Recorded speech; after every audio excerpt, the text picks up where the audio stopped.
So, as we start to see the introduction of in-home testing for the coronavirus, we're also learning more about mistakes made at the CDC.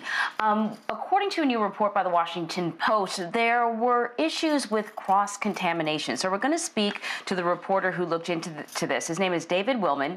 He took a closer look at this. David, you're an investigative reporter for the Washington Post. This is particularly disturbing because I think when many people think about the CDC, it's kind of like the gold standard when it comes to research and advice on diseases. So first off, just tell us exactly what the cross-contamination was, what the misstep was, and the effect. Yes, good morning. Good to be with you. The getting reliable tests out to the hospitals, the clinicians, to the public health labs around this country was delayed. And the big unanswered question was, what was the cause of the original delay? And what we've reported is that there was a violation of sound manufacturing practices at the CDC in Atlanta that resulted in contamination of the COVID-19 test kits. And those kits then went out to public health laboratories around the country, and false positive results immediately showed up in those laboratories. Those results were reported back to the CDC, and the CDC took quite a long time to get on top of what was causing the problem and to remove the component of the test kit in which the false positive results had repeatedly emerged. So, can you walk us through the timeline of testing in the United States? Sure, I'll give it a whack. The key first date, I think, is January 12th of this year. That's when the Chinese medical authorities made public the genetic sequence for this virus. And once that genetic sequence was made public, it's sort of analogous to a bunch of track athletes down in their blocks ready to fire. And so the scientists at the CDC, at other labs around the world, many of them with sponsorship from the World Health Organization, set about using that sequence to develop a DNA test that could reliably assess whether a person was infected or not infected with the virus. That's the first stage. From there, the test kits started rolling out around the world. The first testing was done within days of January 12th. And the CDC, in fact, accurately confirmed a diagnosis of the first United States patient on the weekend of roughly January 18th. And thereafter, there was no problem with the reliability of that test. It was thereafter, as we've reported in the Washington Post, that a second batch of kits was sent actually to the first wave of public health laboratories around the U.S. And it's within that batch of kits that the contamination had occurred at the CDC. So your reporting left me with so many questions, I'm sure for you too. Two of them is, why did the CDC violate their own guidelines in terms of how you manufacture these drugs? This test. But also, the biggie really is once they realized that there was a problem with the test, it took them, according to your reporting, a whole month before they rectified it. Why did it take so long?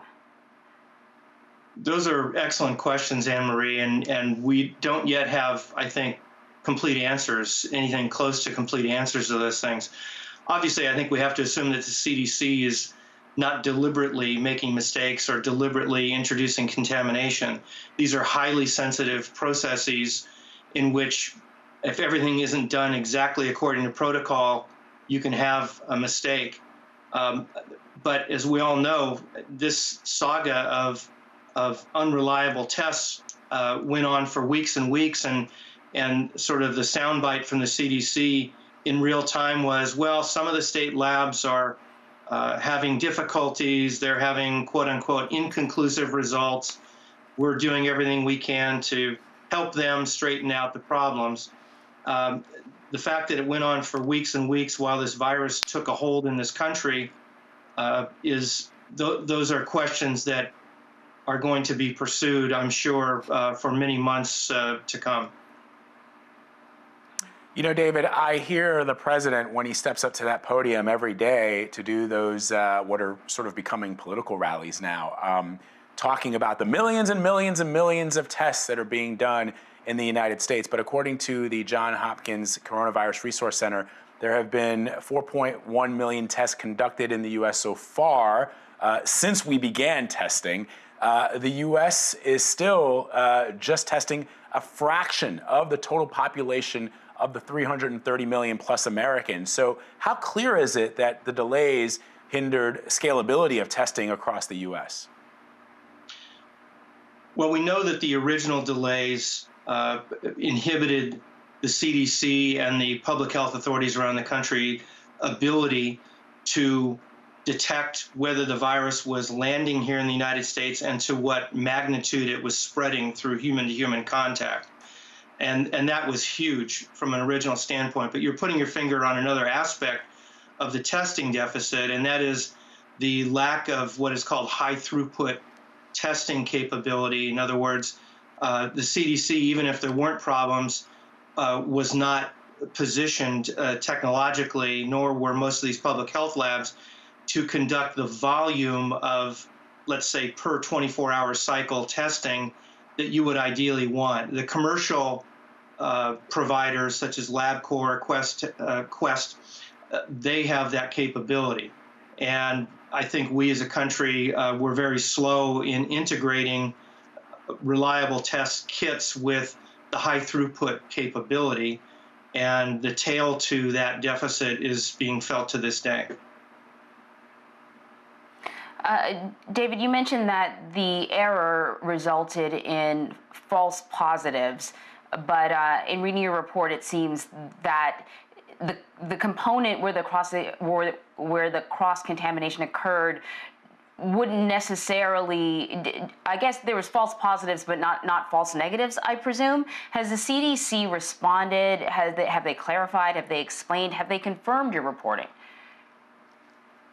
Well, I'll take it in sequence. The CDC said in real time, as the first problems began emerging, that they had confidence in their test design.